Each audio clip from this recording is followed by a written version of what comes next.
Welcome everybody to Into the Nexus. This is Into the Nexus episode 344. I will be your host today, Kyle Fergusson, as Garrett is out of town, and we'll see you very soon. But I am joined for this episode, which became a very special episode. I'm joined by Bahamut, ambassador of the CCL, caster, analysis extraordinaire. Welcome back. Thanks for having me. I'm glad to be back here. It's good to have you. We were going to discuss this little project. You got small, tiny thing you got. It's amazing, actually. I'm extremely impressed. I can't even joke downplay it any further. Alone, the transitions with the fire effect impressed me. But the fact that you guys have long-seasoned esports casters all picked out for it, a huge talent pool, which was narrowed down to a very interesting talent pool. Plus, at the start of it, I don't know if you told Doa to say this, but they said rebuilding the scene for Heroes of the Storm, and I was like, ooh, bold claim. All right. No, I didn't direct Doa on that at all, but I wouldn't say we're so much rebuilding it as just empowering it further than it already is. Like, credit where credit's due. There's so many grassroots leagues, but none that are able to just do something to this scale. Like, I'm sorry, like that's players' stipends are already a big factor into all this, which is a big, draw for a lot of people. But just the scale, the size, and the amount of work and effort that's going into this is just, you can't do this on a volunteer-based league like a lot of them are. So with all of this, yeah, we are trying to make this the best we possibly can, and we want to have a killer season 1 so we can bring you a season 2. I'm thrilled about it. I think it's going to be awesome. I loved watching the draft through and through, the organizations coming together for it. But we will talk about that more in a little bit. But for now, before we get into it, let's thank the patrons over at patreon.com. The reason we can have fabulous guests like Bahamut here. Patreon.com/ITN. And thank you to our producers, Declan H, Cheesy Bob, Chris K, Mike C, and Sean B, for keeping this show rocking all the way through the ups, the downs, and the new ups of Heroes of the Storm. All right, well, it has been 2 weeks since the balance check, so before we do CCL, I keep beforeing us, but we're going to wait another moment. Let's talk about that balance patch that happened, because things have been a little quiet on the blue front, which is fine. They balanced the game. They got to go do stuff. Plus, they try to avoid promises, but they made a promise that we would get a new hero by the end of December. So I have no doubt they're a little busy over there. Overmind's not easy. I'll say that. It's the only thing left on the list, really. Now I will say, I swear, because like ages ago, and this is like they used to say they had a whiteboard that had just like lists, or it just had names upon names, and people were adding to it constantly. And I wonder if that list just still exists, and they just look at it and they're just like, get to this soon. They're limiting the amount of heroes they're putting out, but they are putting out really, really good heroes, because looking at the previous releases into this year's releases, I think we had a lot more balanced heroes come out, realistically. Yeah, and as a tank player, I am entirely satisfied. I think May really came in and shored up this busy tank that can't really hold a front line together, or at least protect her back line to the same degree as something like the ETC, even a re-engaging back Diablo. And it gave another personality in there while still throwing the kitchen sink at it, without making another Johanna. I was still am extremely impressed. And before that, you get Imperious, Anduin, like heroes that have actually been pretty dominant and certainly had an impact. Plus all the reworks, year of the rework too. And there's significantly good reworks too. I mean, look at, and I'll bring it up now, D.Va. I mean, a hero that was literally in any top tier player's eyes would be thrown to F tier on a list. And now we are seeing her, at least during CCL exhibition weekends, we had 100% involvement rate from her. She was either banned or picked within 36 maps. And that says a lot about the changes that came into D.Va. She is, in my opinion, very, very powerful, but it also depends on the hands you have her in. Like, you can say the same thing about an amazing Kel'Thuzad. Me playing Kel'Thuzad, trash. Coffee playing Kel'Thuzad, godlike. It's fascinating that we took two heroes that saw almost no popularity, well below 4% inclusion in any sort of match across Storm League, and now are first banned. Nobody wants to see them. No one wants to play them, including Gazlo. who has taken over the top win rate. And a lot of people are saying it was too much.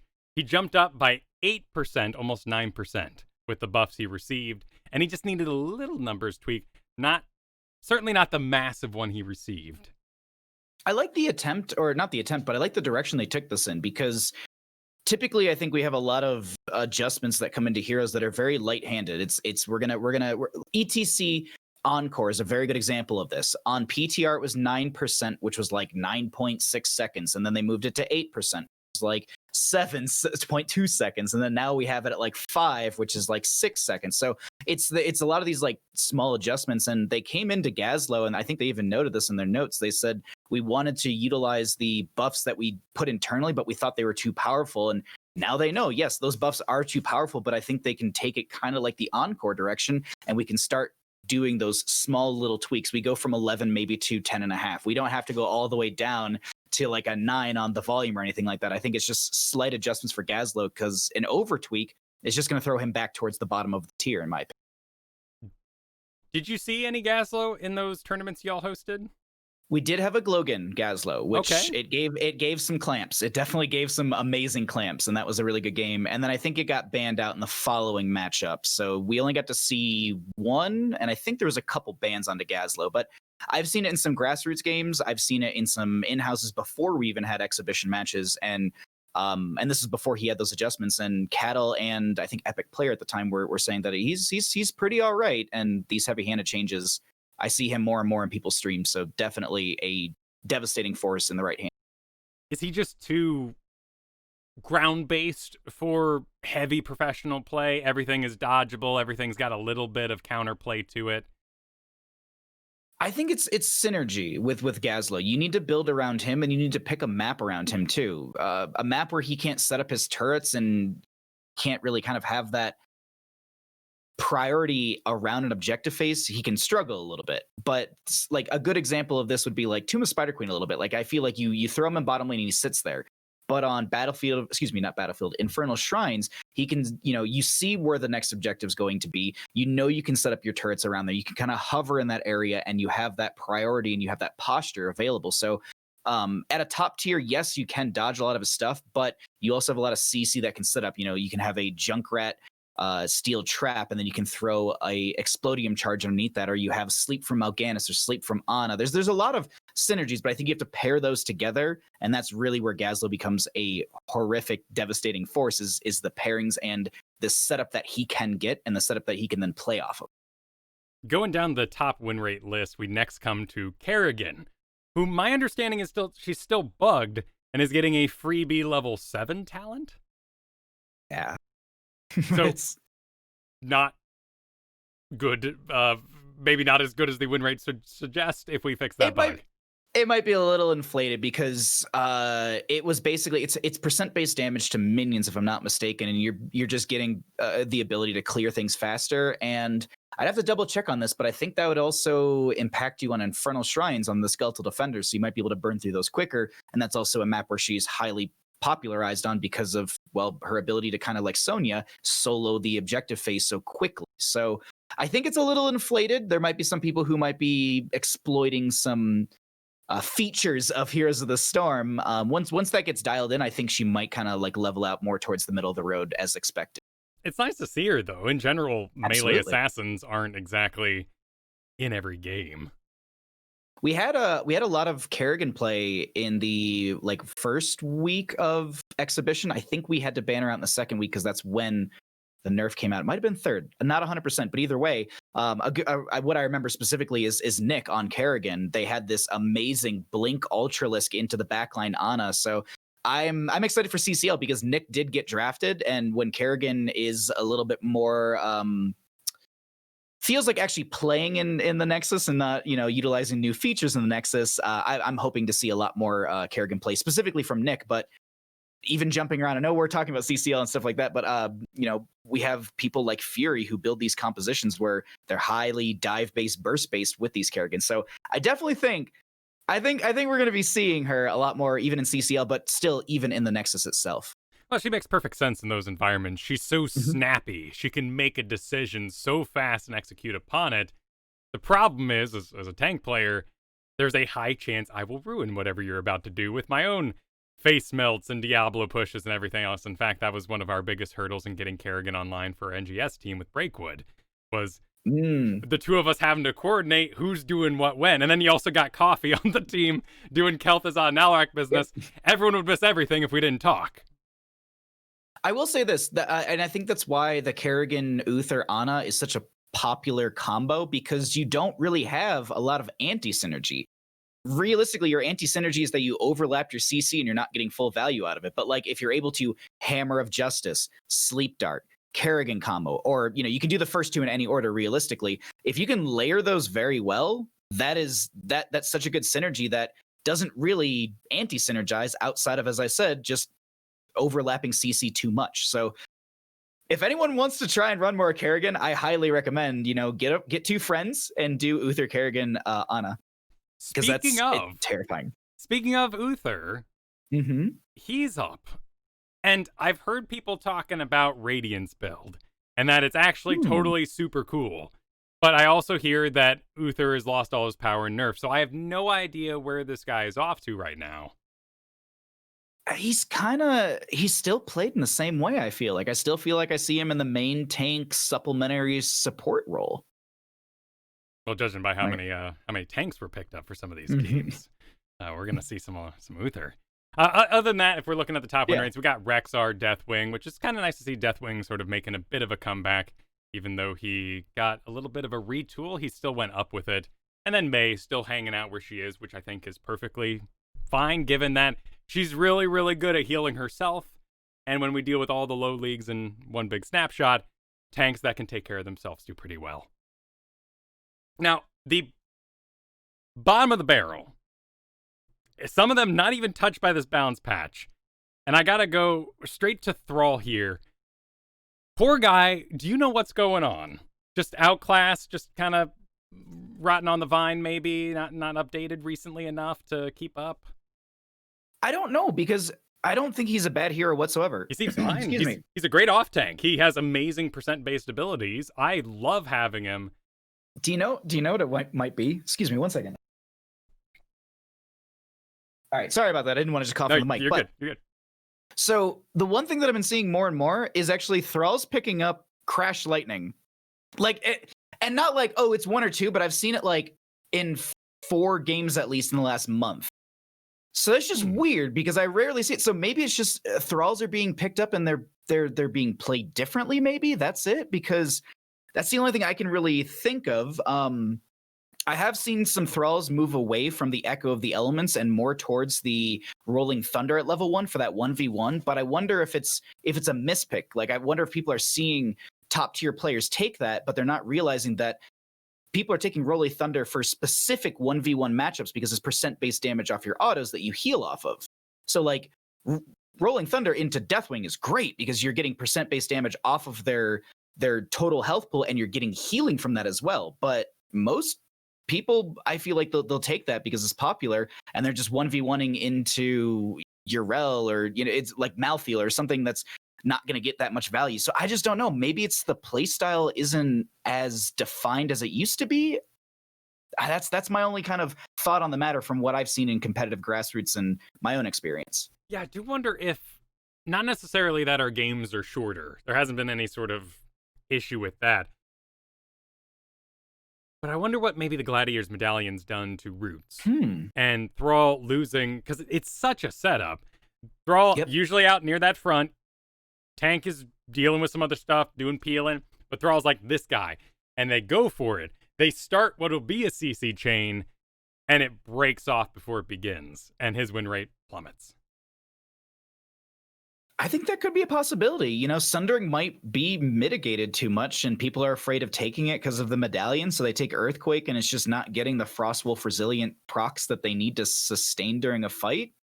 That's a possibility as well. Yeah, I didn't think about the fact that Gladiator's Medallion could affect Thrall's setup in general. Going from the bottom, we got Medivh, Dahaka, Sergeant Hammer, Genji, Nova, Hanzo. All your favorites, not necessarily bad, just the ones that tend to hang out in the bottom of the win rates. But Alexstrasza receiving a buff, heads down 2%, becoming the lowest win rate support in the game. Healer. Excuse me. I don't think there's just any play into her at all. Like, I feel like no one really goes for the Alexstrasza. And maybe it's because we have a bit of a resurgence from Chromie. Maybe it's because the healing circle is so counterable, or hey, I'm putting a target on the ground and Junkrat's very viable. I can throw a concussion mine and force you off that. So maybe it's just that she's so counterable with her healing circle that people are turned away, and they're like, well, I could be Lucio and just hit, W, E, and Q, and I'm fine. It's very easy to wall ride and just, amp it up when I need to amp it up. Or Decker Kane, just, you throw potions out. Ana, that's a lot harder skill shot based hero. But I think there's just so many easier and more friendly supports out there that people would gravitate to. I mean, me as a new player, if I came in this game, Lucio Anduin would be an easy pickup for me, because even Anduin, a new healer in this game, is extremely user-friendly, and you understand how he works, I'd say, within the first few minutes of a game. You made an interesting point there. And actually thinking about the reworks, we could even take it back further and say something like Imperius, but Tassadar, Chromie, Gazlo, Diva, all of which are rather horrible for people who want to stand in one area for any period of time. May too. Blizzard. Yeah, May, yeah. Ice Wall, Avalanche. I mean, yeah, there's even then, even look at ETC with the changes onto Encore. You don't want to be anywhere stacked up for Encore, because 5 times 5 is 25 seconds off of your heroic, and then if everyone gets bounced again by the boombox, that's 50 seconds total. Currently with our current, that'd be 60 seconds, because it's 6 seconds per face melt hero hit. So yeah, I think there's definitely some viability with our current meta, with the current changes and what's currently popular, for Alexstrasza to be on this lower end. It absolutely makes sense to me. I think ETC is just in a fabulous place. I'm picking all the level 13s right now. I'm not only an Encore man. Sometimes I want the slow. I got a Phoenix on the team. Sometimes I want the pushback, get resets. And his nerf did take him down 2.5%, but it's fine. I mean, the armor in the buildings is where I feel it, but otherwise, I like that change. He's still super popular. He's a nice comfort pick regardless. I think he's a great hero still, and the slight tuning is probably just necessary with the popularization of ETC with the Encore. I think that really pulled him up, so now we're kind of seeing that leveling factor come in, now that we're kind of dialing that back down to a more reasonable percent. Most of our buffs were successful this previous patch, Mephisto and Tychus being ones who actually went down, which, in my opinion, makes perfect sense. Not a lot of people playing those. People see buffs, they go, ooh, they head into game, they're not good, and they go, oh. And the hero goes back to those that can play them already. I'm curious, what are your thoughts on Tychus? Because he had that whole, not rework per se, but readjustment of talents and stuff. Any thoughts on it? Because I've just been seeing that press the advantage at level 1 for everybody who's taking him. I think Tychus is an awesome hero. I love his kit in relation to what it can do in the other jobs. Yeah, it's not very good at merc camps, obviously, but it can do a good amount of lane clear, and you can pressure those tanks if you are properly supported in terms of tanks and healers and everybody watching your butt. I just think he's much like Vala and Falstad and anyone with those shifts. His whole balance and survivability is based around that one dash. And once that's done, he's a tank plaything. They're going to get him. They're going to isolate him. He's going to go down very quickly. That's fair. Yeah. Once you burn your mobility, and it's very fair to say this about anybody. I mean, like Genji, you swift strike in, you don't get the kill, and there's no reset, you have no deflect. It's like, hey guys, what's going on? Like, but yeah, no, I agree with you, because it's kind of 50-50. I think like Tychus is still just in an okay-ish spot, but maybe the adjustments brought him down because people are just still picking the things they want to pick rather than adjusting to what's been adjusted. Well, and so much of what he does when he's in a good balanced spot is that little bit of solo lane, little bit of lane clear that he can handle. But I think because that percent base, which is on such a short cooldown, people don't stop fighting when we look at the greater leagues altogether. And with Mephisto, I really expect to see a huge explosion of his root talents, particularly the 20 that now silenced on contact. It's a really cool shot call. It's a really cool way to instigate a fight. But people have adjusted. I know my teams in High Diamond, a Mephisto teleports everywhere. Everyone just disappears to the wind. Everyone's looking for that shade, seeing where it was. Yeah. Check the bushes. Nobody's really trying to do the hide inside the ring so you're not touched by it. People are like, I'll take a couple hits, but I'm going to find that shade. That's actually interesting that people are diving for it rather than just kind of running away as we've seen. So that's a nice adjustment. Because I've seen a couple people. I'm like, okay, are you just gonna literally run in the ring and then they just turn around and they can find the kill into them? But we'll have to see. We'll have to see if that sticks, because playstyles constantly change, and if Mephisto really can start to find those Shade of Mephisto like big bursts, or not big bursts, but big root spreads, then you really, I think the plays will be insane from the Mephisto players. But we'll have to actually see that happen. We had a lot of just like talent rework, talent incentivization stuff, and basically all of them were, as you would expect, successful to 0.2%. Diablo, Deathwing, Uther, Jaina, Sylvanas, Tassadar all went up slightly, or in Jaina's case, moved not at all. Seemed like a healthy adjustment. Did any of those stand out to you? Nothing crazy for me, realistically. I think we had some just slight fine tuning on these heroes, but it was nothing that really stood out to me where I was like, oh god, that puts them in a completely different realm. When it came to nerfs, Cho'Gall went down 9%, and rightfully so.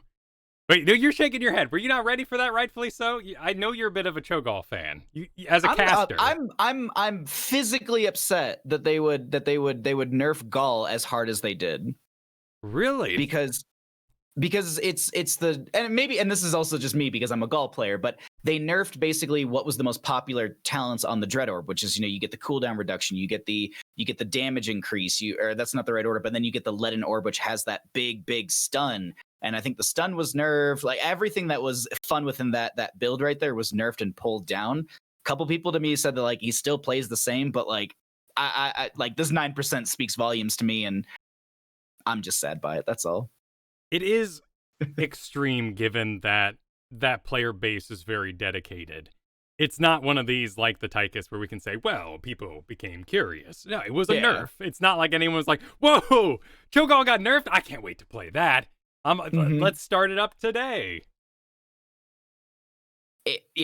When it comes to the Cho side too, I think he just mostly had his sustainability and fights nerf. So I think he had like armor reduction. I think he had like some healing reduction on some talents and stuff like that. So it's just overall, you can't be Cho'Gall, which is you want to be in the fight and be a nuisance.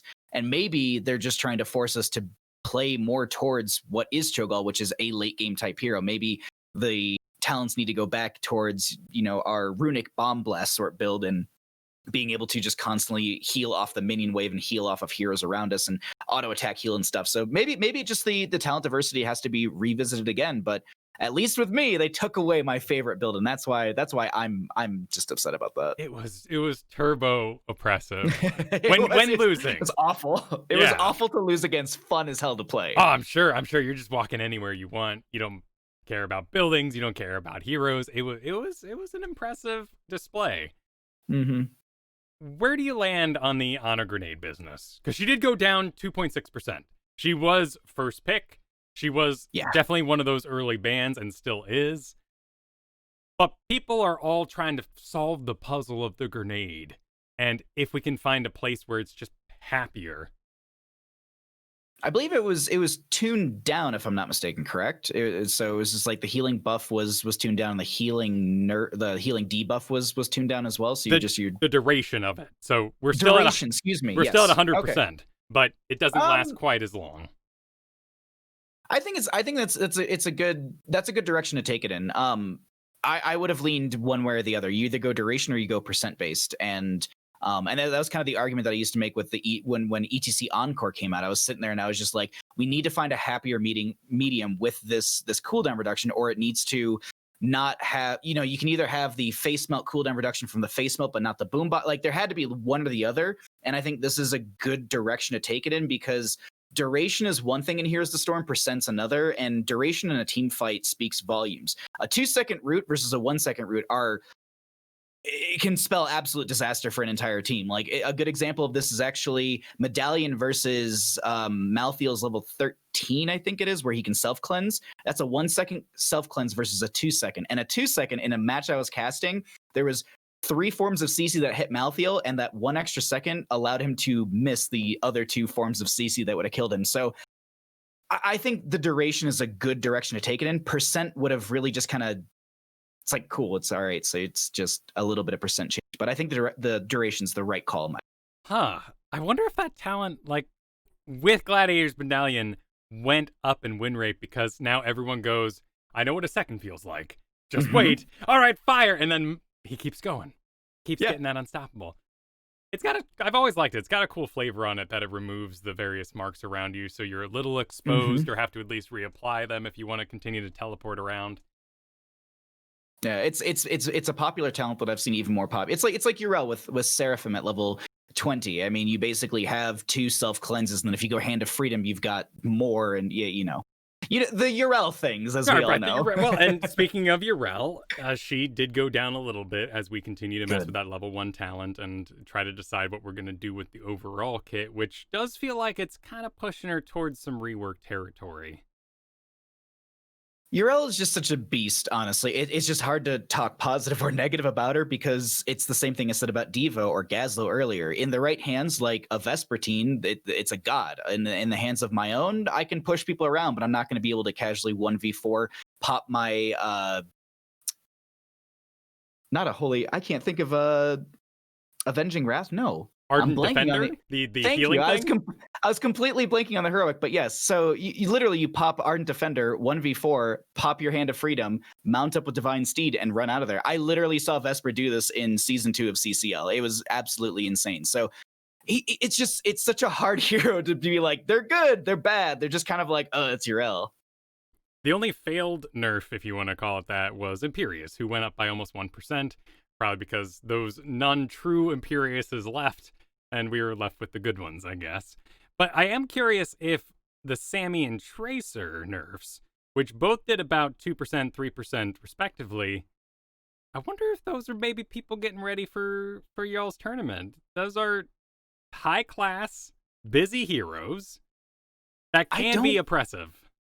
I honestly don't know. Like, those are the 2 heroes that I looked at this list earlier, and I was like, I didn't reach out to my Samuro main, and I haven't talked to any Tracer mains. Like, I really don't know where it sits for those heroes. Like Cho'Gall, like that one, immediately I had friends who were just like, we played at Bahamut. This is how it's feeling. I was like, thank you for the report. Thank you. But like Samuro, I haven't checked in on, and Tracer as well. Those are heroes that are very, very niche in a sense, or at least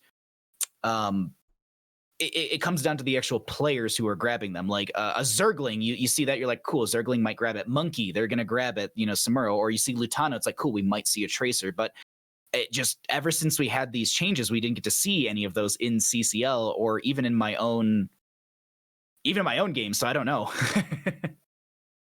Well, let's get to that meat and potatoes, because we've been dancing around it. Thank you for joining me for the wrap up here. I'm excited to see where all this goes. I would expect we're gonna get another balance patch. Probably we're more of a 4-week cadence, if you will. So we're probably gonna be waiting a little bit to see what they change up, but it'll certainly affect as things get into the CCL. So if you were to tell the people what the CCL is, how would you go about doing it? They don't know a thing.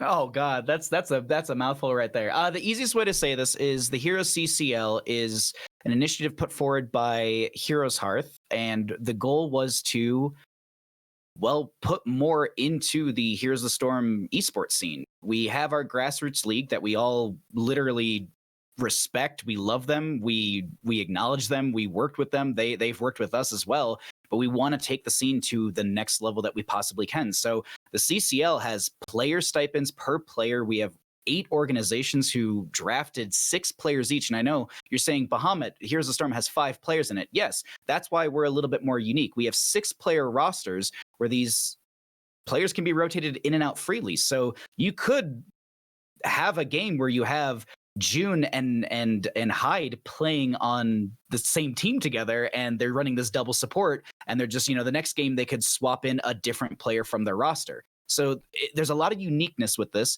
as well as the fact that it's running for 12 weeks. We have an initial stipend for every single player. So every single player gets a monthly stipend where they're getting, I believe, $600 a month, if I'm not mistaken. I have to double check on that number. That sounds right to me, what I remember. And so, so there's that. And then on top of that, there's also a prize pool that's generated from the community. So we have a community prize pool that you can donate to through Match Arena, which we announced yesterday. And you can go there and you can donate. Obviously, I know people are like, what about merch and all of that? We hear you and we are talking about it. I'm pushing everyone for it, but we also have to get the league kicked off too. So first things first. Yeah. That's not, if anything, it'd be freakier. Much like the Disney movies that come out with merch ready. You know that's a bad movie. Because we're trying to do everything right first, and then we're going to look at all the other cool stuff that we can do once we have our feet on the ground and we're not like slightly leaning to the side with all of the weight of everything. We're like, cool, let's talk, like, because our graphics people are absolutely swamped trying to get everything ready. But when they start to, have free time, we'll start looking at t-shirts and stuff. But regardless, moving off of that, like Star Wars for Christmas, sell pieces of paper that say you will receive a CCL jacket when they're ready. No, but for the monetary breakdown, for anyone that is wondering, 60% of that prize pool goes back towards the players, and if I'm not mistaken, first place takes 40% of that 60%. So there's a significant prize pool in there on top of a player's stipend, and that's why I keep saying I respect and I love the grassroots leagues, and we're just trying to elevate this entire esports scene further, and that's what we're trying to do. We're trying to put money to this because people want to be paid. They want to have all of that showmanship and be, I'm first place, I'm taking home this much money. So there's that. There's just so much to it, and we're really, really excited to be bringing these matches. And on the note of the matches, just to kind of wrap up my little bit about CCL, these are going to be 2 best of 5s per day, and it'll be Saturday and Sunday runs. So every single Saturday during the regulation season, which starts let me double check the date so I have it correct. November 7th and 8th, it'll be 2 best of 5s per day, 4 best of 5s per weekend. It's exciting. It's really, really, really exciting for the amount of content, the amount of Here's the Storm action we have. Oh, it's going to be a good time. That's all I can tell you. I mean, you guys you're going for the weekends. You are capturing that Saturday morning cartoon feeling we had with HGC. It was on when I got up on the Pacific Coast, and it's just what was on all day. There is something happening really soon this weekend, in fact. Yeah, we have our Icebreaker tournament this weekend, and it's a little different from the regulation season, and we wanted to give the players an opportunity, and the organizations as well, to have fun. Like, this is not for league standings. There's no points. There's no money. This is just for bragging rights, as well as just to test the waters.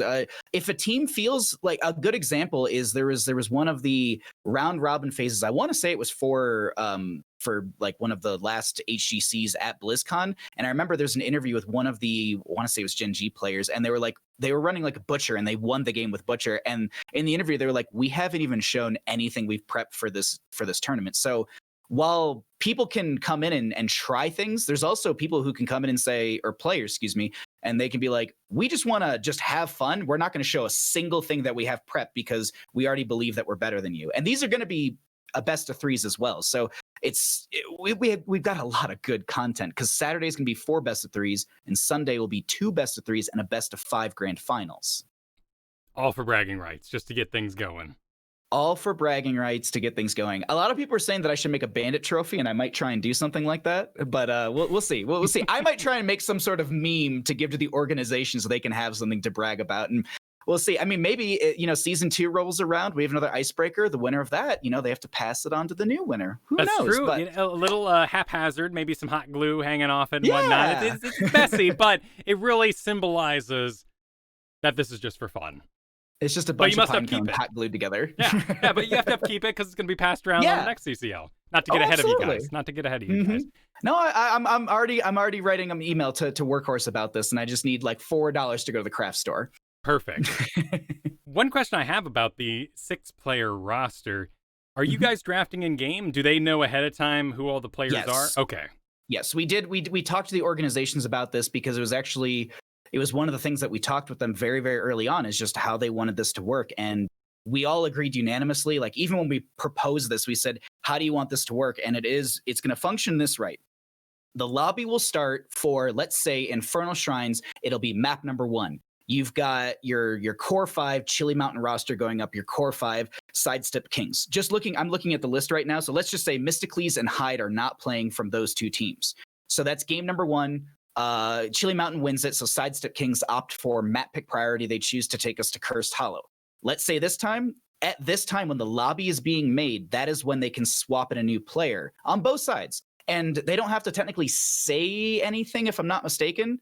I think the admins have to be aware of this on our end, but I don't think they have to say anything to the opposing team. It's on them to literally read the lobby and see everyone in there. And then we go into draft. And for anyone wondering, like, oh, just cancel draft and swap someone out. No, we agreed on that. There's no shenanigans like that where you can do all of your draft, drop someone out, and then swap someone in for, oh, it's going to be Hyde on this. And, oh, no, instead it's going to be Got Filth on this. So there's none of that shenanigans. It's very straightforward. And we felt that it'd be too cheesy. And while it does inject a lot of chaos, it just didn't seem fair and right for the. Yeah, I agree. Because if that were the case, what I would do with my 6th pick is grab someone who only plays one hero. Whether that's Greymane, Li Ming, just whatever, just so I can throw a ban. They don't know. I might run it. That's absolutely part of it. A good example of this, I'm just skimming through the list of players that were drafted. And I'm just trying to look up something that's common. Let's say Simplicity swaps in Hosty in one of their games. Excuse me, not Hosty, Noah. Noah is actually an insanely strong Hanzo player. During the exhibition weekends, I think they had a Hanzo game where they had 100,000 heroic damage, and the closest on the opposing side was roughly 60,000. There was a 40,000 to 30,000 heroic damage deficit between, and that Hanzo had significant kills. It wasn't like they just dumped damage into the enemy team tank or anything. They had kills that came with that as well, and they had a very strong game. So it's little things like that where I think teams have done that a little bit. Noah, they might get a priority ban onto Hanzo. You swap Vesper in for someone else, maybe. Vesper's going to have that pull ban onto Yrel. So there's a lot of definite players like that. Like Nick's a good example too. Nick can be swapped in and out, and that's a Kerrigan ban, definitely, especially after the exhibition weekend plays that he made. Well, leading up to this draft, and I thought the entire production was amazing, and it was a very interesting concept to see in real time. I remember Udall being on Twitter, being like, I don't know, I'm really nervous that I could get put into a bad team. And he became an organization leader, which was a really cool advancement of that idea. He basically said, well, I'll be the father figure then. I'll be the one to make sure everyone's having a good time. Where did these teams come from? You got Fan as well, so clearly someone else who knew people, was ready and maybe in a time in their career where they wanted to take on an organizational role. But there's a lot of people I don't know.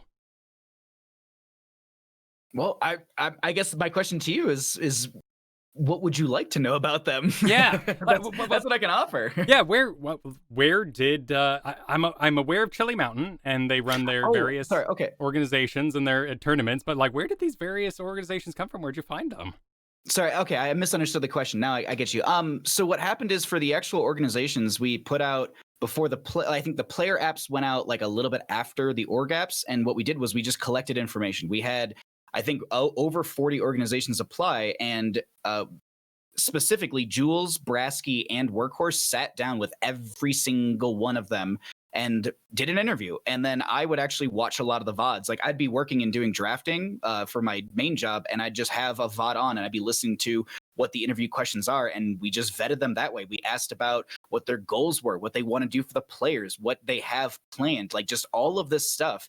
And we looked at it, and we had to go through that entire list and say, who is going to represent the league in the best way, who has got the most motivation for Heroes of the Storm, and who is invested into Heroes of the Storm. So a good example, Wildheart Esports, Goon. Goon is someone who's been in the background of Heroes of the Storm, but they've actually had they've done a lot in Heroes of the Storm. There's something that used to be called Bush League, which was kind of the beer league, if you will. And it was actually casted by Cat Peach and I a couple times. And it was just there for fun. It was, it was very Fight Club-ish in some rights, but Goon also did a lot of coaching in the HGC days in the background as well. So they've got a lot of great history and a lot of great knowledge. And Wildheart, if I'm not mistaken, also has a friend. He used to be a hero. He used to be a little physio, but they are also helping out with Wildheart as well, if I'm not mistaken. So they have it's not only who the organization is, but it's who's actually working with them as well. Like Hero Physio working with Wildheart Esports, that's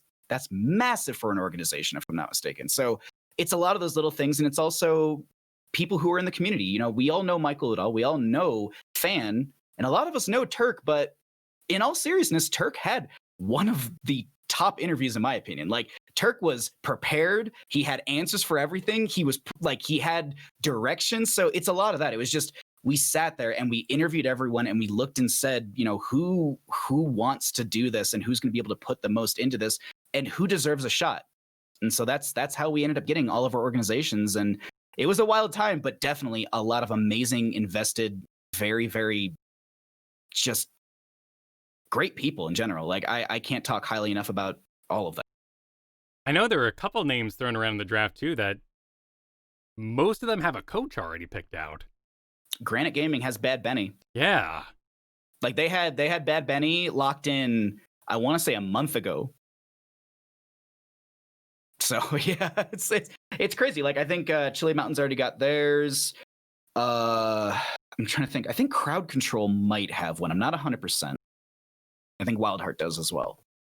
Well, the draft really showed how thoroughly the various organizations had thought out what sort of team they wanted to put together.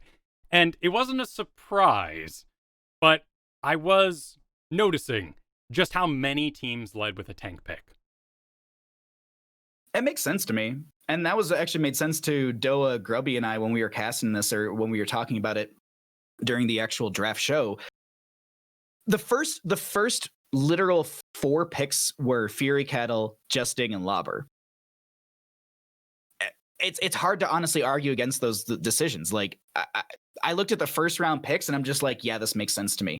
There's 1 or 2 where I'm just like, maybe if I was an org, I would prioritize 1 or 2 things differently, but it still is those ex-pros, those top tier tank players, and those players that have really not left. They've been here for forever. Like, Fury still played post HCC. Cattle was here and there dipping toes, but still stuck around. Justing, I can't talk to. Lobber, though, I mean, literally streams going through ranked with 1 hand or playing with their feet. I'm not even kidding. There's actually streams of Lobber playing Here's the Storm with their feet and winning games. Like, how do you not draft that as a tank? I believe he made it to platinum right before he had to kind of say, all right, let's at least take away this strategy I've given myself. Mm-hmm.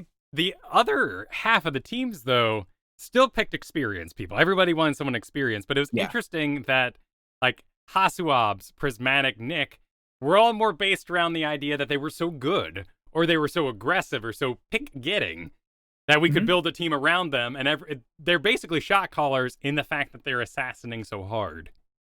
Well, it's actually a good conversation that I think a lot of the orgs came in with as well. Is there's in-game leaders and there's shot callers, and we kind of heard a little bit of it. They didn't really define this, but it is something that I started to kind of grasp that I think the orgs already had in mind. Like, shot callers are one thing, and there's in-game leaders are another. Like, being able to shot call and call things around the map, cool, that's awesome. Like, we're gonna go here, we're gonna do this. But in-game leaders just they provide a little of that supplemental stuff where, the tank is directing the overall what you should be doing, what the game plan is. But that in-game leader, like Prismaticism is a good example, who's playing Sylvanas in exhibition weekends. They're gonna say, the tank's like, we're looking for a fight. Prismaticism says, I got Haunting Wave, and let's say they have Festering Wounds and they've got the level 1 questing talent as well, Unfurling Shadows.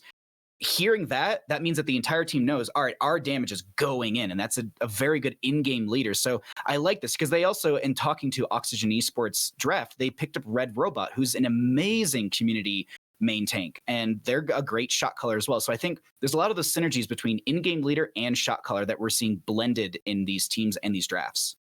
That was an interesting one. Oxygen Esports went for their tank almost last. Yeah. And at least a name that's unknown to me. I'm not really sure much about Red Robot. So does that mean that they don't house the shot caller mentalities needed for an early pick, or were they just sort of unknown enough that they felt safe taking it later? I think it's one of those things that they wanted a priority onto a few stronger heroes, and then I think they maybe wanted to be able to pick someone to give the opportunity to grow. Because not that Red Robot's bad, but they prioritized Prismaticism. Then they got Nasmus. Then they got Banana. And those are all just top tier players. Like Nasmus in the solo lane has made a name for themselves. Banana's Lucio is something that will forever stick in my mind. It's the most hyper aggressive Lucio, and it's actually inspirational to be like, oh, healers can be this like kind of harassment assassin-y. Like, okay, I like this. So I think that's why we were seeing that, and that's why we're also seeing like Madara, Red Robot, and Cascon, if I'm not mistaken, are all community members.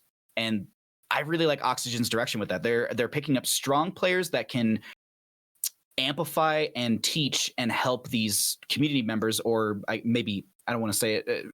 The connotation doesn't align with it properly, but like these lesser players, like obviously Prismat, Naz, and Banana are all above these other three, and I think they can all grow together. And I think that's the direction Oxygen took that one at least. Well, and that's something we saw later on, and particularly the 6 picks was just somebody hungry. And I like that idea.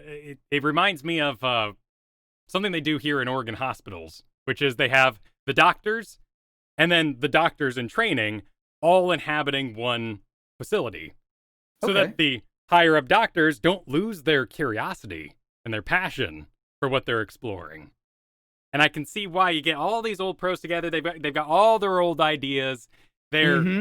They know they're good, they know they're successful, and no one's questioning what they're up to. No one's saying, why? Why would you do that? Could you explain to me, who doesn't understand, why you take that talent? And in doing so, you force someone to say, well, you know what, maybe I've been kind of lazy about that. Maybe I will think about this thought. Maybe I can take Leap Sonya. Yeah, no, I get it. I get it, Kyle. That's actually highly topical. What's going on? I play with Garrett. He leaps 90% of the time. Me too. What's the problem with Leap? According to AZ Jackson, there is no problem with Leap. I was actually reading through that just before we started the podcast. I don't know what people have against Leap. I get that Wrath of Berserker, more damage, blah, blah, blah, blah, blah, CC reduction, all that cool stuff. But there's nothing better than just to leap from the front line onto the Ana, spear, and then just kill her, and then spin through the entire team healing back up. Like, what's wrong with that? Here's the Storm community. Tell me. I don't... Honestly, Wrath of the Berserker... I'm on the same page as both of you. Yeah. The Wrath of Berserker Sonya is invisible to me as tank. Because you're off doing your own thing, maybe in another lane, maybe in my team fight, but I don't care about your CC reduction. I don't care about your damage output. I'm just happy you're spinning on them and you're soaking something that I'm not.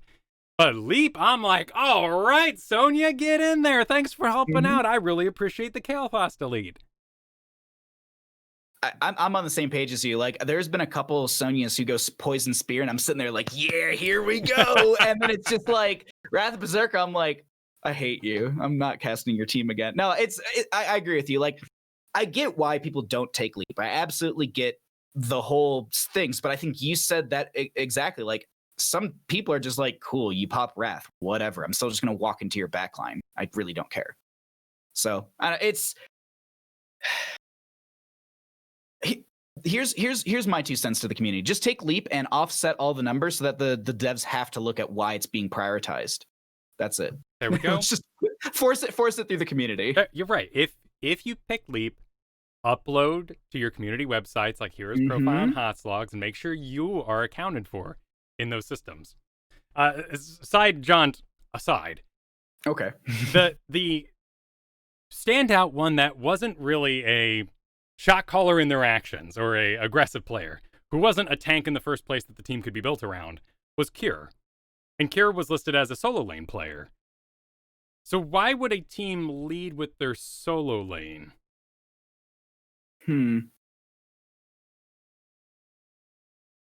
It might honestly just be the ability to have map knowledge. I'm thinking like Cure might have a unique style of shot calling where maybe they're shot calling from the solo lane and providing information, and then the in-game leader like Collusion or Wit or even Lutano, because both the 3 of them are actually all in-game leaders. But like maybe Cure is just providing supplemental information from the solo lane, and then these other ones are just making the plays around the map. I don't know. Or they could just say this. They could just say, we want a strong solo lane so that we don't lose the solo lane, and then we'll build a core 4 afterwards. And that's a possibility as well. Like solo lane, I always make this joke, but it is literally 4D chess. Like that, solo lane has so many ins and outs and little bits and just tips and tricks and freezing the lane and pushing the lane and playing aggressive and just literally sitting in and just letting it naturally push. There's so many little things you can do that can play into the other players, not only in just the actual play style and skill, but the hero matchup too. So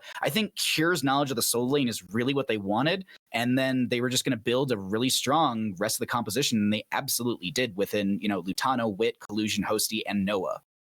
I'm certainly not putting down Cure. They've been a part of Heroes of the Dorm, sure. HGC. Yeah. Like, they have been around. They are content creating, so they're going to be good for the organization in the first place. And right after that, it felt like the solo lane started getting really squeezed. People picked up their tanks because I think they wanted their input so they could have the team put together based on what the shot caller might want and start these dialogues with the players they're picking up. But when you scroll through the available 200 some odd, what do we got here? We got you guys went 200 through, plus free agents. Yeah, 208 players. You can scroll for quite a bit and see all the ranged assassins who signed up. You can even scroll for a little bit, see a full page of healers, mostly a full page of tanks. Solo lane is a little smaller, but it's interesting how many big names were in that list. I think with solo lane, especially in the higher tiers that we have, Master, Grandmaster, I really think that it's one of the hardest lanes to play. I really do. Because in a core 4, you have someone that can kind of help you out. In a solo lane matchup, if you make a misstep, you only have yourself to blame realistically. And you only have yourself to save as well, unless you have a rotation coming from your team. But that's rare.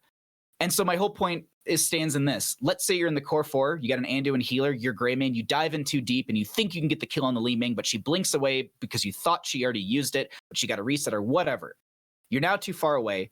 That's your mistake. In a solo lane, you're dead because the team turns or the player turns because you've overextended into the lane.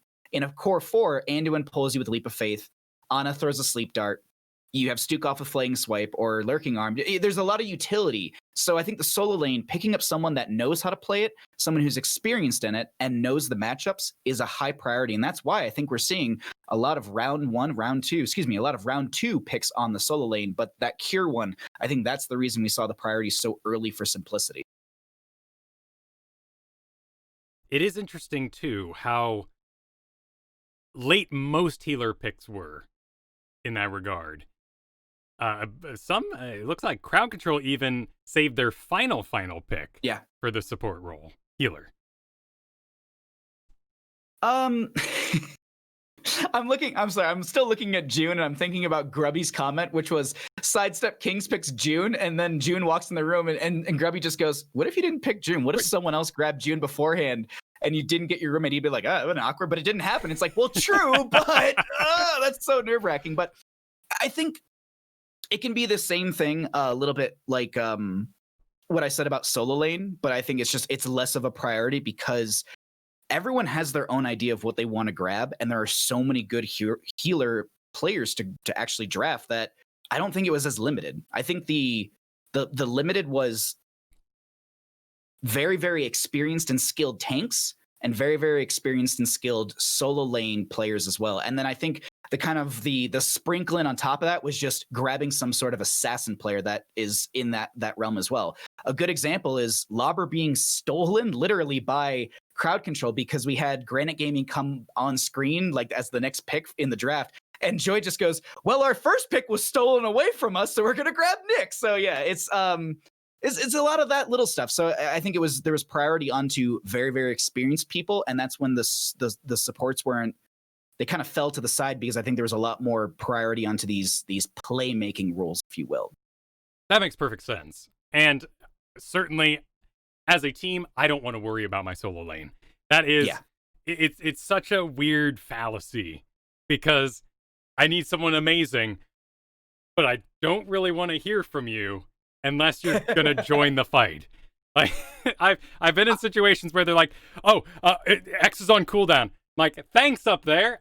What am I going to do with that information? Like, all I need to know is I'm going to grab mid. So perfect. Thank you. We're going to stay bottom. Awesome.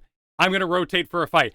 Awesome. Thank you. Mm-hmm. But otherwise, or it's just, I got this kill. And just that's the stuff I want to hear. But like, which is heavily weighted though, because we all on Braxus, we're all busting our buns. But solo lane, it might have been the easiest kill in the world, but we're all like, hey, all right. Do you know what? I want to take one quick second and actually reference something from a episode from Into the Nexus ages ago, before I moved out west. This is 4 years ago at this point. Oh, wow. And I learned it from you guys, and I still do it to this day. Be a cheerleader for your team, regardless of how easy something was, how minimal it was. If someone does something that causes your team to have an advantage, whether it be a kill, whether it be a counter kill, or something like that, cheer for them, especially in Storm League, because someone who gets a compliment is your best friend. That's my only 2 cents, though. Be a cheerleader. Actually, riding with that thought, are there any there are teams that seem like they really invested a lot of their draft in that synergy of friendship, powers, communication. Yes. Are there any teams that you feel like just grabbed up stars? Don't just Granite, 100%. Yeah? Granite without a doubt, because I've done research into this. But obviously there's Svamgrada, who played on Granite Gaming. There's Henning, who played on Granite Gaming, and you've also got Bad Benny, who played on Granite Gaming. Those are already players who know each other very well. And then from a little bit of research I did, I'm not mistaken that Nick and Bad Benny have played in the past together on a professional team as well. So there's already there's 3 people on the team who are playing that know each other. The coach knows these players. I think Granite Gaming has one of the most synergistic, friendly compositions. Obviously, like Sidestep Kings, there's Cattle and June and Kyocha and Hyde. And so there's already those ones as well. I think there's a lot of community meshing. There's a lot of ex-pros meshing, but I personally think that Granite Gaming got the most friendship-based composition or team together, because I think they're also all European boys outside of Nintori. I think Nintori's and right. They have three Swedish players, I believe. So I think so. Yeah, Skog I think is Swedish as well. I can't remember. I think Svampgrada, Henning are Swedish.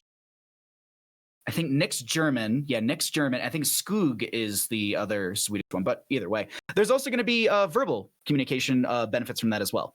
Yeah, and let's follow that thread. And you mentioned Sidestep Kings, who drafted all over the world. Oh, God, yeah. Which is awesome, but also scary because of ping. But nobody cared. Everyone was basically like, well, we know our players are so amazing that they'll compensate. That was actually our biggest concern. When we started Hero CCL, we originally had Hero CCL as a North American event only. We were like, we're going to start small, super small, but like big, but small. And then everyone was like, but I'll play. And we were like, but what about your ping? And they were like, I don't care about my ping.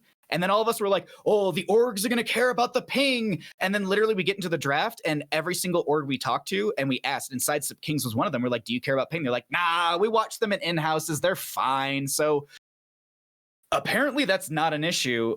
CCL is in our rulebook. It is stated that we do try and push, and we do our best and as much as we can to get it to Central. Unfortunately, in Here's the Storm, you do not have the option to literally set it to Central anymore.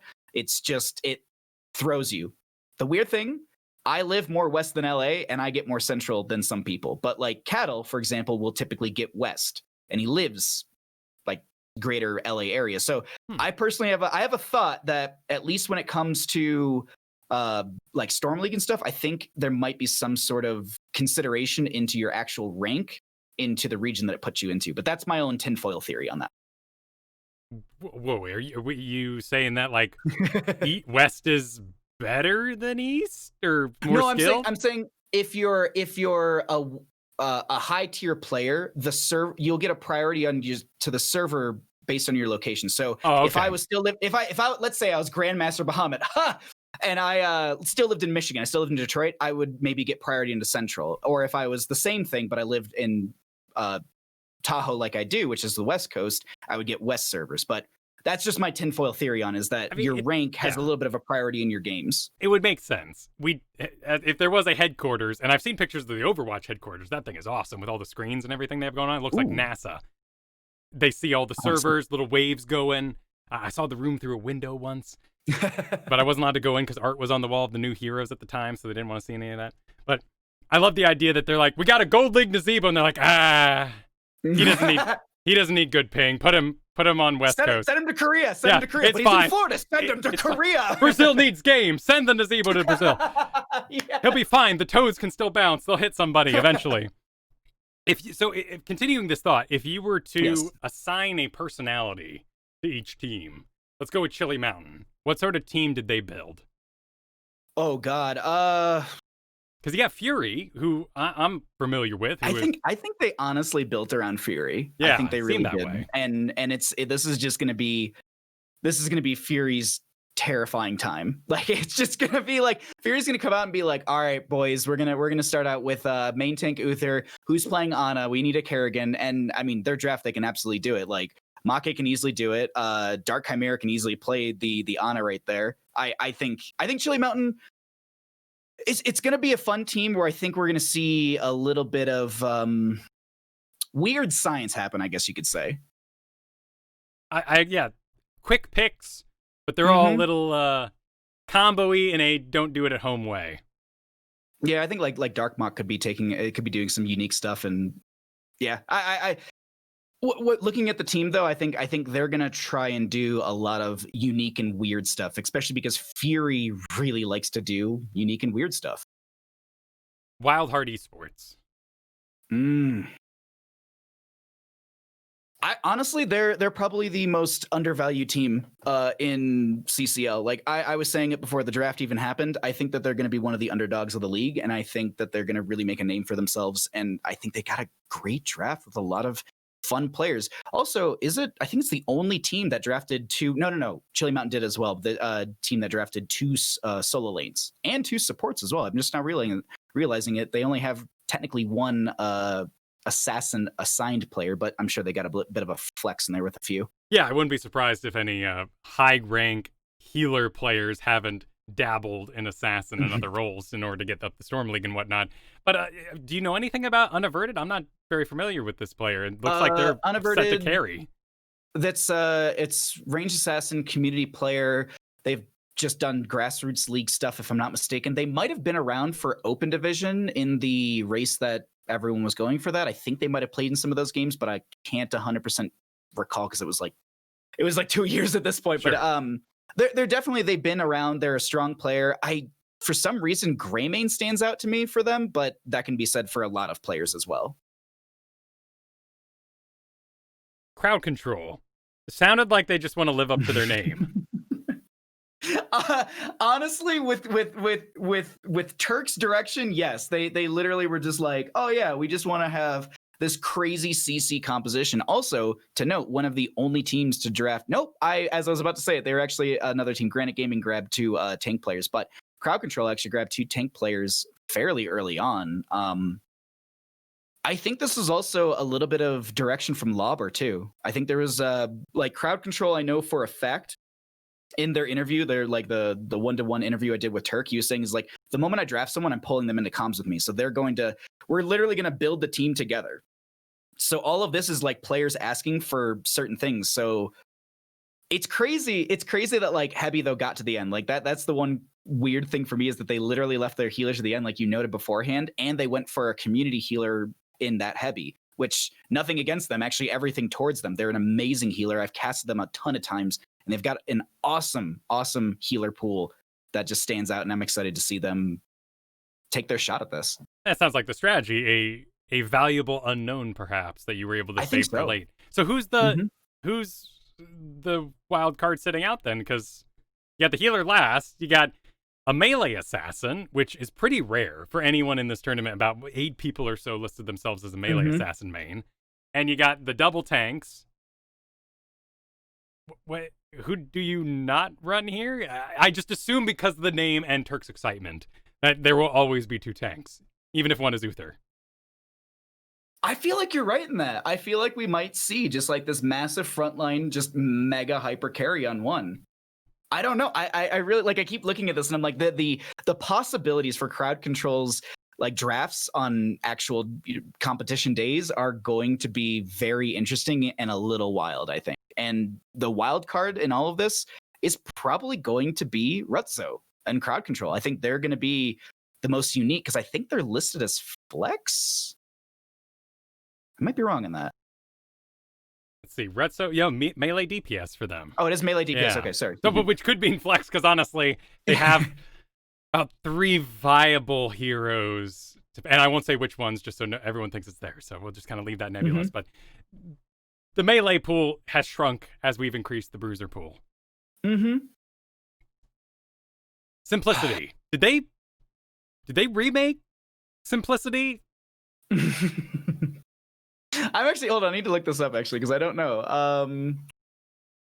Because there's the ones who's led with Cure. But otherwise, I'm just not familiar with it, though I've heard Wit a lot. I've heard about their tank player.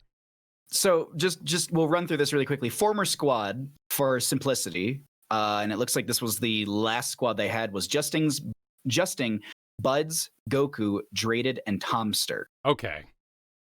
Now in previous, the former was, there was Zuna was on there, Tiger JK was on there, Hosty was on there, K1 Pro, King Caffeine, Prismaticism, and Urho.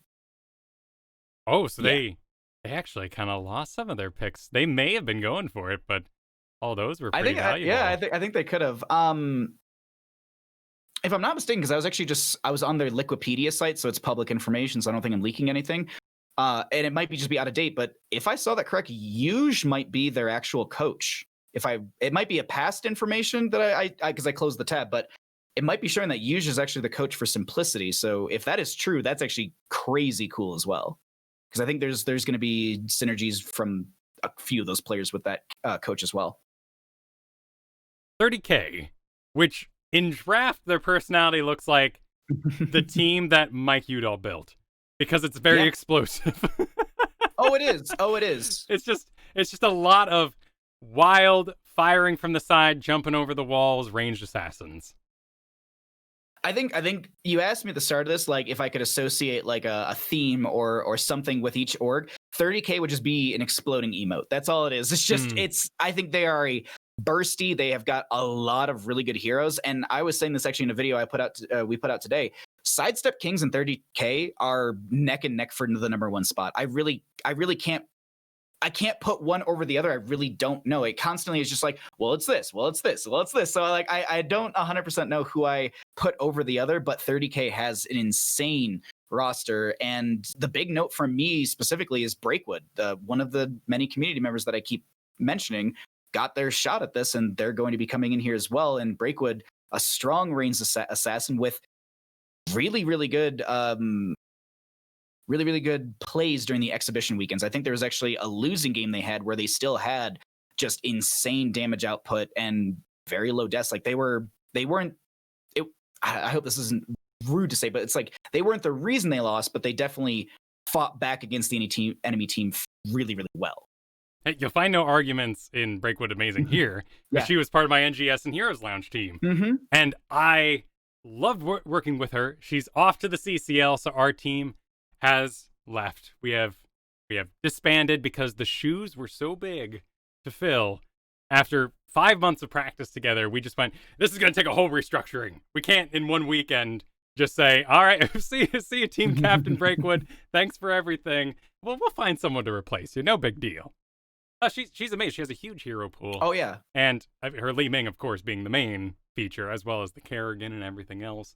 I'm just excited to root for her over there. And from what I've found is Mike Udall is slamming the practice.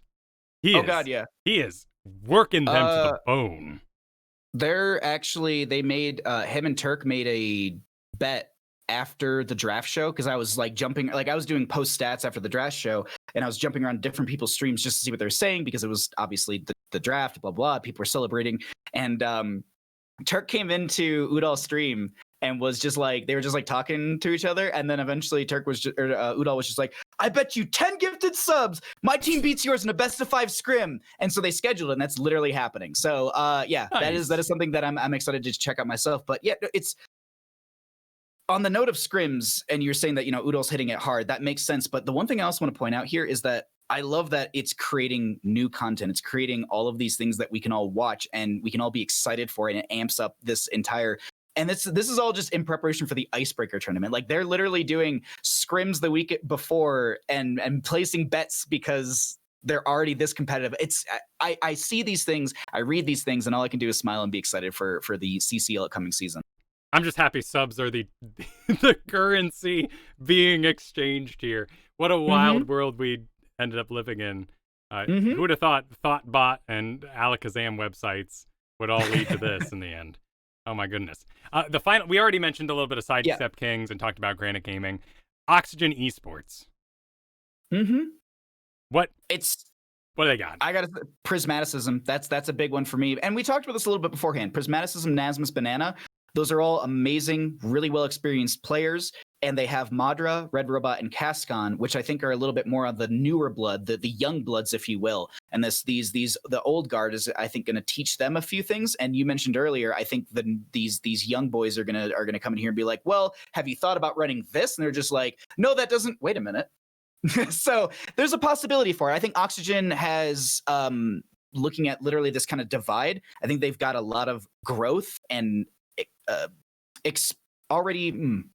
I'm trying to think of the word for it, but they have a lot of growth potential and they already have a lot of experience, but there's experience that challenges experience, if that makes sense. Like the young experience versus the old experience and how you can blend those together and create amazing composition.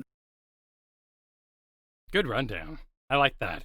Of course, for anybody just, getting interested, if you join this game after HGC's demise, this is esports is a lot of names.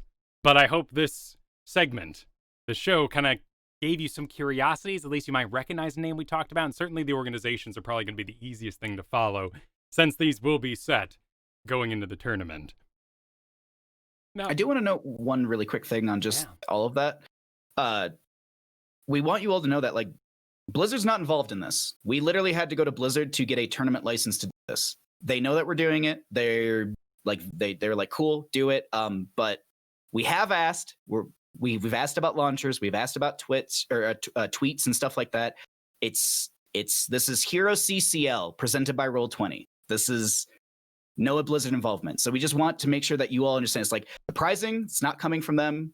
The assets, everything. It's all us. And we just want you to understand that it's not like we're trying to brag. We just want you to understand that at the end of the day, this is us trying to do as much as we can for the Heroes of the Storm community as our own community. We're trying to elevate esports and bring you what you all desire and keep asking for. So that was the last little note that I wanted to make, at least on the Heroes CCL.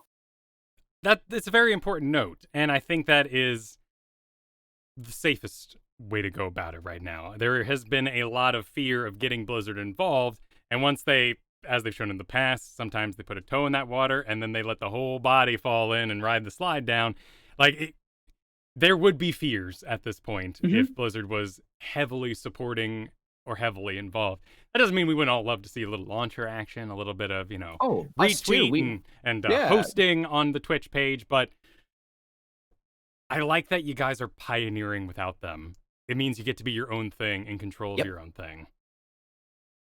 And that's what we want at the end of the day, is we want this to be the best thing we can for the Heroes of the Storm community. A good example of how we look and listen is a lot of players have just, and I'll say this, and if this is leak, I might get chastised for it, but the players are literally coming to us and saying, we don't like the current ban pool or the current way the ban system works. We want to adjust it to this. And they proposed something to us. And so we took that and then we went to the org owners and we said, hey, here's something to discuss. We discussed it and we're putting it to a vote. So we listen to what you're all saying, and we're listening to the players, but we're also listening to the community. So we understand that you all want more and all this, but at the end of the day, season 1 has to be killer for us to have a season 2. So on that note, yes, we want to do merch. Yes, we want to do all these cool things, but first things first, we gotta actually have the show be good for all of you, and that's the biggest factor. It's awesome that there's that much excitement already, but yeah, so for your own sanity, I guess we can ask everyone in the audience to please not bring up CCL World Tour, CCL Ultimate Global Throwdown, Season 7. Kyle, I told you can't leak these things. They're such good names. They're such good names. I apologize for giving them out so freely. Is there one thing people want to know, though, because they want to help? What is the metric for you all? Is it a prize pool reaching a certain goal? Is it viewership numbers? How do you know CCL is a success when you get there? I mean, at the end of the day, the success, at least in my eyes, is did the community like what we put out? Obviously, numbers are numbers, money is money, but for me at least, at the end of the day, if like here's a great example, because I literally was like bawling after reading this. There was a whole Reddit post right after the CCL draft, and like all of us were reading it on the management side, and we were just blown away by how much they loved it, how much they enjoyed it. And it's that at the end of the day is that's our goal. We want that feeling to be in people's hearts and in their minds. Is like, yes, we want to make money. Yes, we want to have season 2 and we have to have viewership and all that kind of stuff. But at the end of the day, it's the community. That's what we want. The biggest metric is you all, is coming to these events and watching them, whether it be on Twitch, Twitter, YouTube, Facebook, Yik Yak, TikTok, wherever you can watch it. Like, supporting is the biggest thing. And so that's at least my answer. Is just it's as long as we give you all the feeling of the esport and that passion and the desire to watch and cheer people on and cheer for a team and have that team and be like, oh, it's Saturday, my Sidestep Kings are playing. Like, that's what we want at the end of the day. That's the goal for CCL. And if Blizzard happens to put in CCL sprays in the next content patch, that'd be nice. Hey, Blizzard, hit us up. We maybe have them already made. You could just, like, I don't know, copy and put them in the game. I don't know. I don't know how hard it is to armchair develop. There might be a pile of graphics already created for all these teams. That would be quite. I mean, you need banner ideas, right? Like those are easy to make, surely. Everything we've learned about banners, I assume they're easy to make. As someone who's never created a game in their entire life, this should be a 4-second implementation. You can patch it. No problem. Done. Easy. No problem. All right, where can people find this content this weekend? The channel, the Twitter. We want to get those numbers up. We want all the subscribes we can get. So you can watch it. We simultaneously cast it on Twitch, Twitter, and YouTube. I actually wasn't joking about that. We literally actually do stream it on those 3 platforms. Twitch is obviously the easiest way to come by, but it's whatever your preference is realistically. And for anyone that's wondering, well, yes, okay, cool, I know where to go. What time? Obviously, it's going to be a little difficult this weekend because we have the thing that everyone loves, which is time zone changes. So Saturday, it's going to be 1 o'clock PDT, 4 o'clock EDT, 10 p.m. CEST. So that's going to be Central European Summer Time. On Sunday, we have it starting at 1 o'clock PDT, 4 o'clock EDT, and then 9 p.m. CET, which is going to be, they drop the summertime, so it actually moves 1 hour. We have this awkward, like, it's not going to be an issue for week 1 for CCL, but it's just this weekend where it's a little weird for some of our European viewers as well as our players, which we were like weeks out. We already told the players about this, but yeah, so that's the only little awkward thing. But it's going to be on the Heroes Hearth YouTube, the Heroes Hearth Twitter page. I think it should be pinned to the top of our Twitter page, and then obviously it would be on twitch.tv/HeroesHearth. One question, and this is just for me. Sure. The home player. What heroes stock do you think is going to skyrocket when we see organized play shown at this level again? I think we're going to see a high priority into Greymane again. I think there's going to be a wonderful showcase of them when it comes to assassins. For healers, I'd expect Decker, Kane, Ana to be popping up more. When it comes to tanks, I think it'll be a toss-up between Garrosh and ETC. And then for solo lane, I think we're going to be seeing a lot of Leoric, but Malthael and Yrel are probably going to be up there as well, because I think those 3 kind of like to synergistically brawl each other in a sense. So at least role-wise, quickly going through, I think those are going to be our top priorities, at least in stock after our exhibition weekends. Awesome. Or excuse me, our Icebreaker weekends. This was wonderful. Now, forget all that for a moment. And Bahamut, where can people find you? You, Bahamut.